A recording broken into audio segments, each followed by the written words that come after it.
Selamat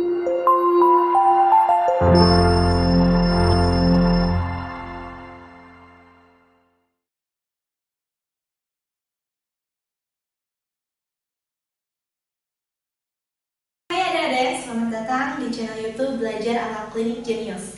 Kembali lagi bersama saya, Dea Santika Rahayu, yang merupakan salah satu pengajar kimia dari bimbingan Belajar Klinik Jenius.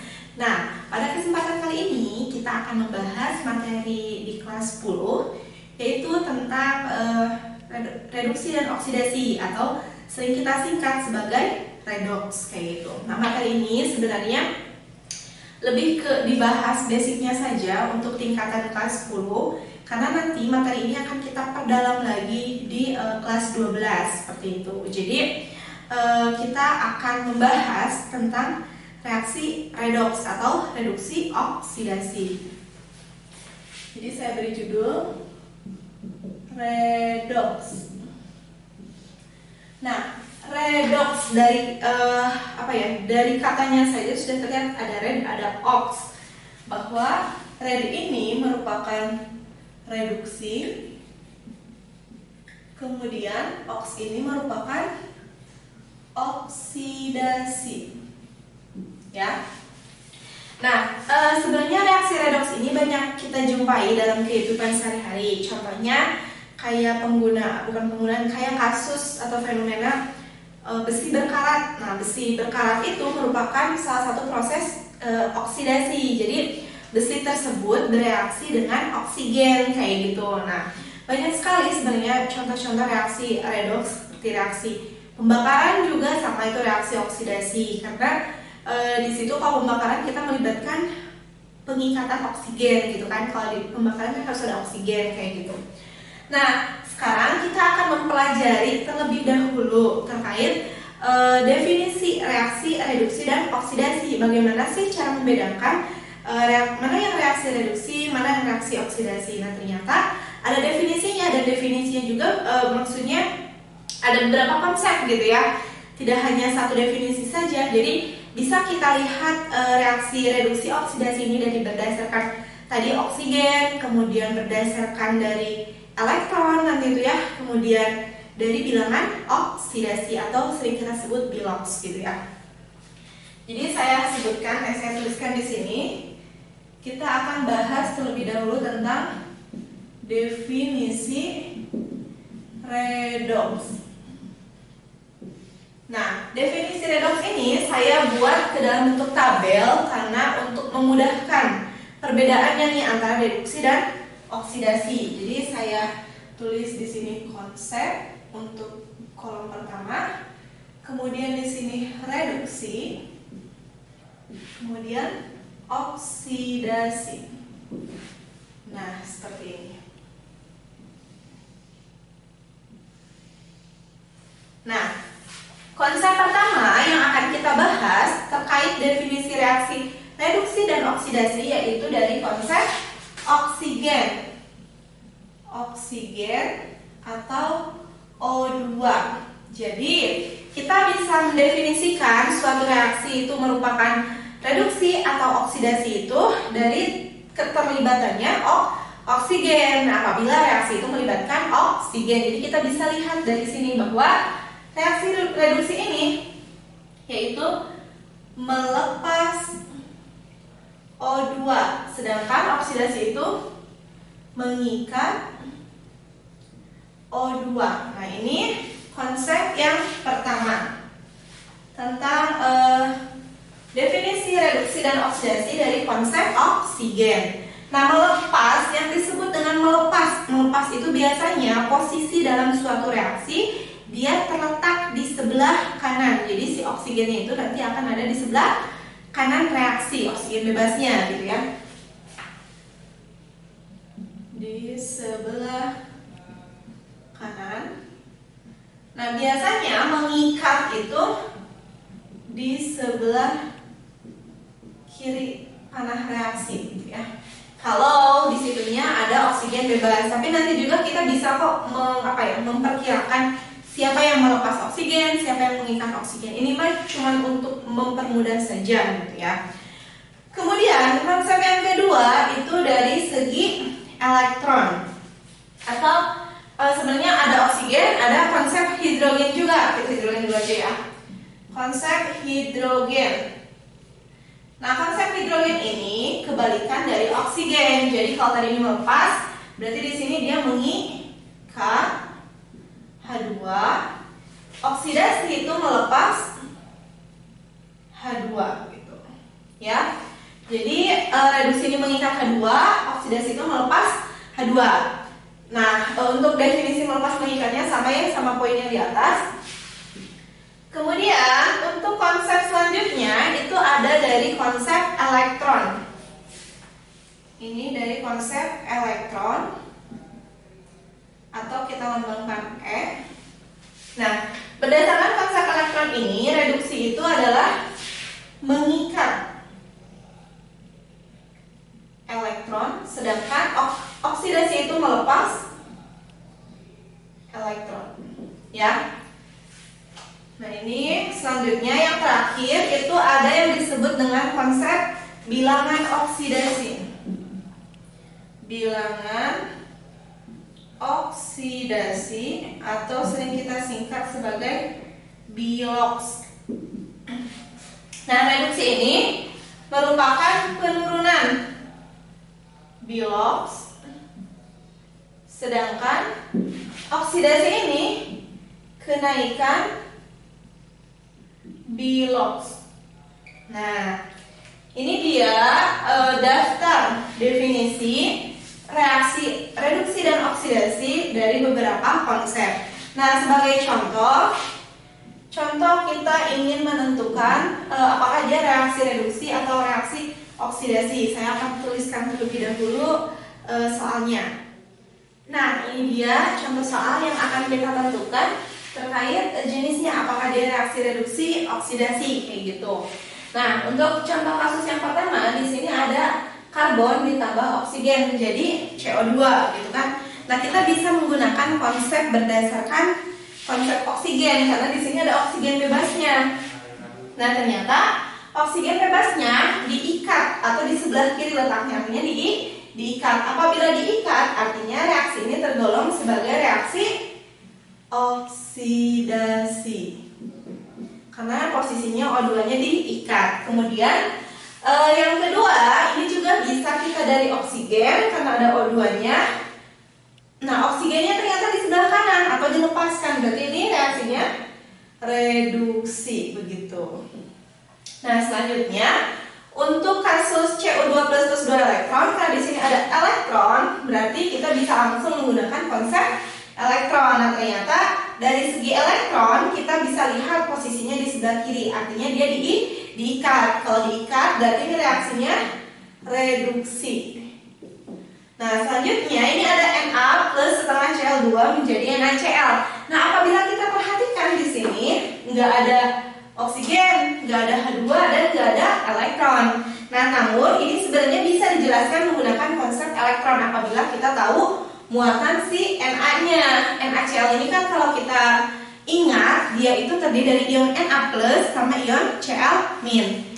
Jadi ini kalau kita uraikan, Na-nya itu berubah menjadi Na plus, sedangkan setengah Cl2-nya ini berubah menjadi Cl min. Nah, ini ada hubungannya dengan konsep pelepasan dan penerimaan elektron. Jadi membentuk ion positif dan negatif. Kalau positif artinya dia melepaskan elektron. Makanya di sini kita tambahkan elektron.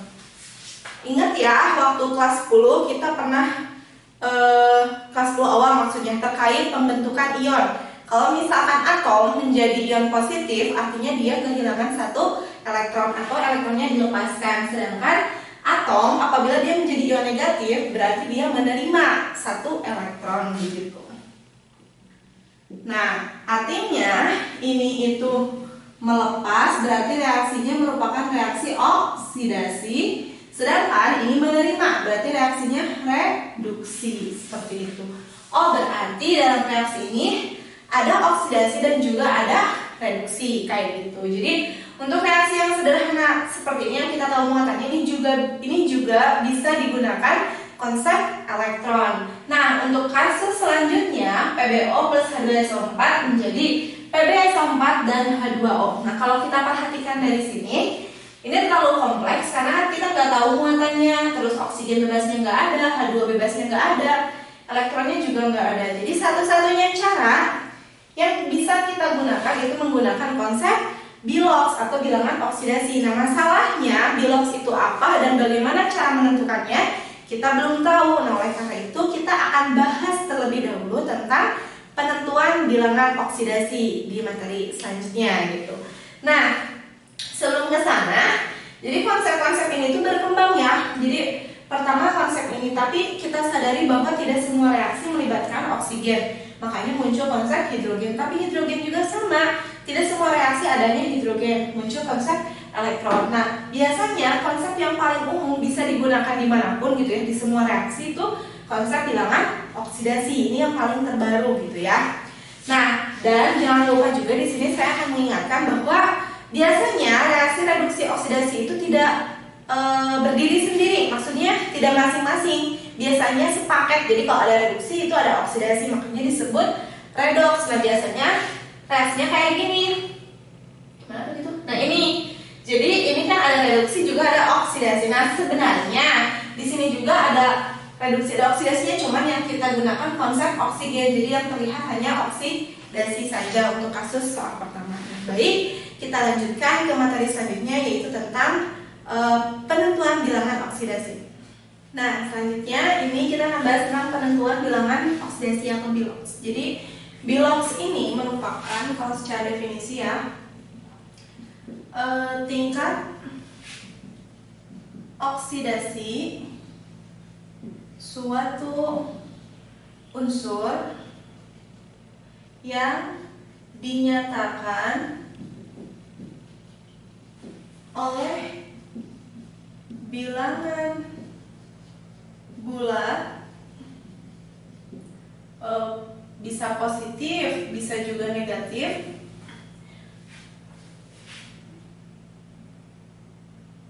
ketika membentuk suatu senyawa.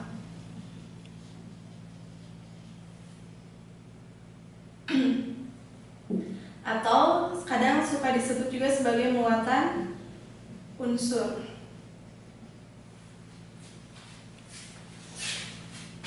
Nah, perbedaannya antara Bilox dengan muatan biasanya dalam penulisannya.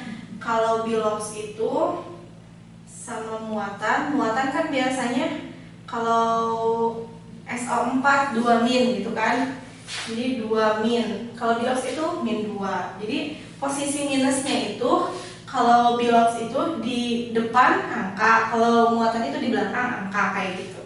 Perbedaannya, tapi angkanya sama saja kok. Jadi karena judulnya bilangan oksidasi, jadi ini menunjukkan tingkat oksidasi suatu unsur.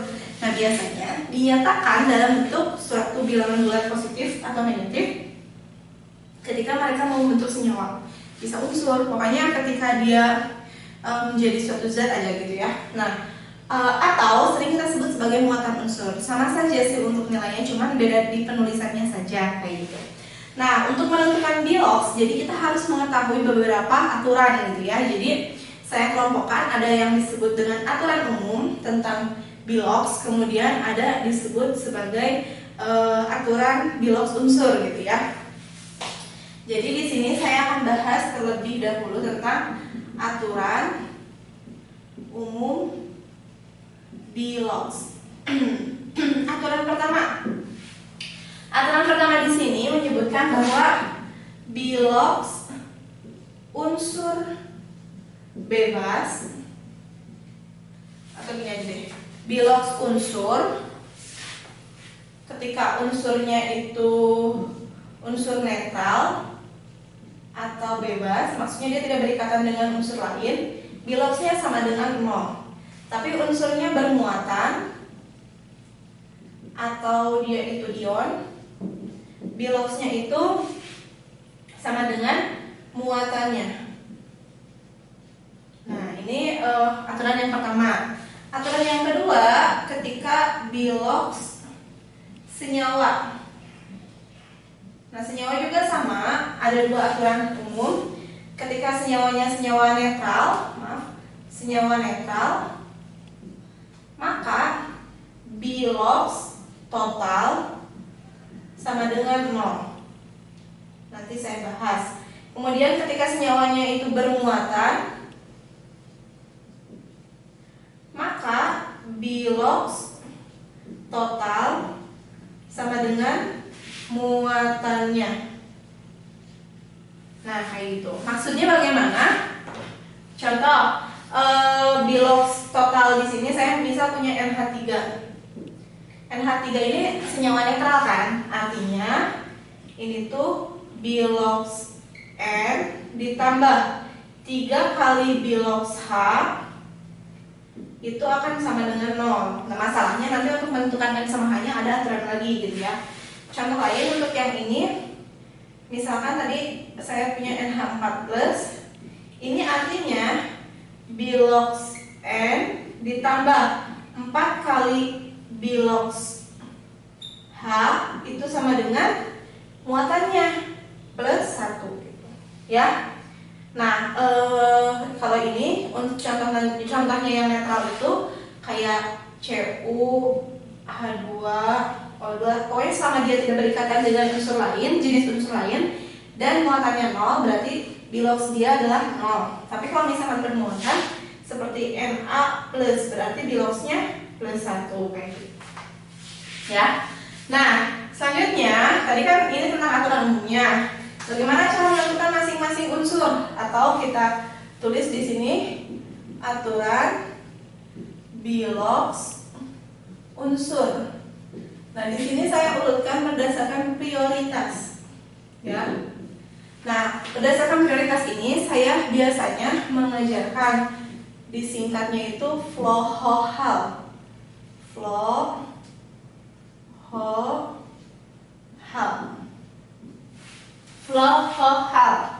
F di sini itu untuk unsur fluorin.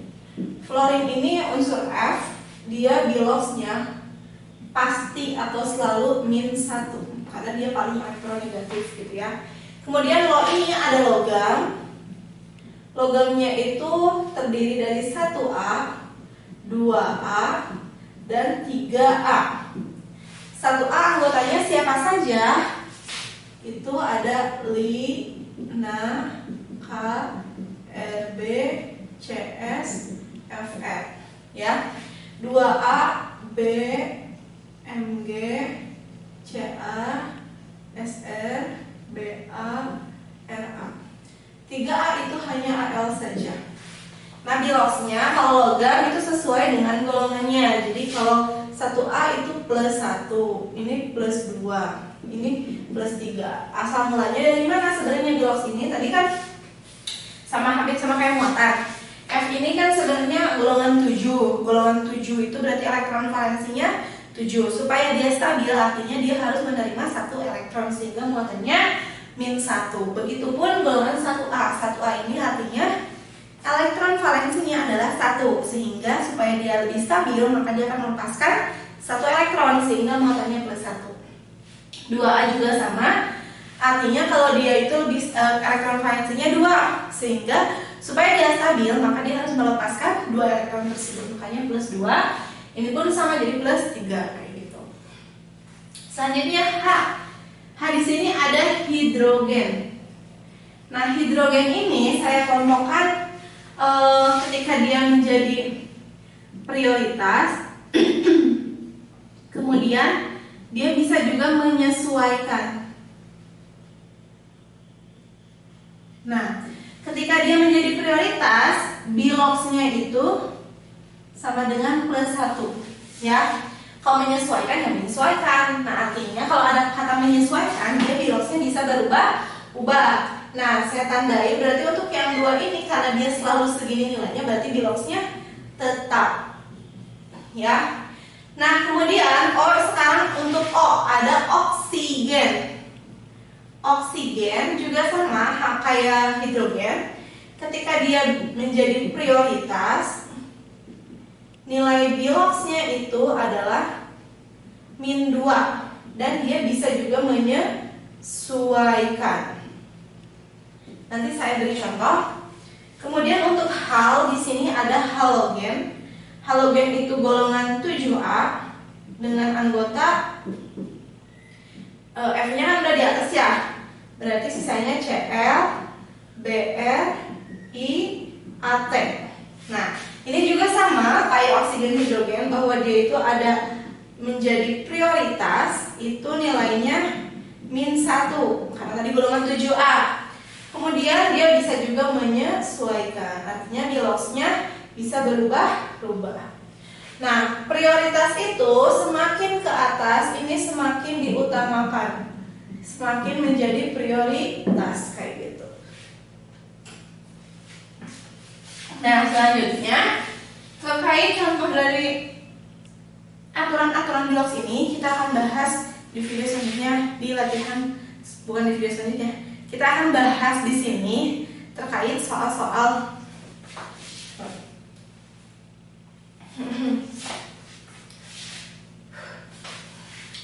Nah, selanjutnya untuk memahami aturan ini kita akan bahas di latihan soal yang akan kita kupas tuntas bersama-sama. Selanjutnya ini ada latihan soal yang akan kita bahas bersama-sama terkait menentukan bilangan oksidasi. Jadi di sini ada H2S. Nah, untuk menentukan bilangan oksidasi H2S berarti karena ini senyawa netral, nanti total dari semua senyawa ini nilainya 0 gitu. Total biloxnya itu sama dengan 0. Nah, sekarang kita sesuai aturan prioritas. Nah, di sini ada aturan prioritas tadi antara H dengan S. Berarti yang ada di prioritas siapa?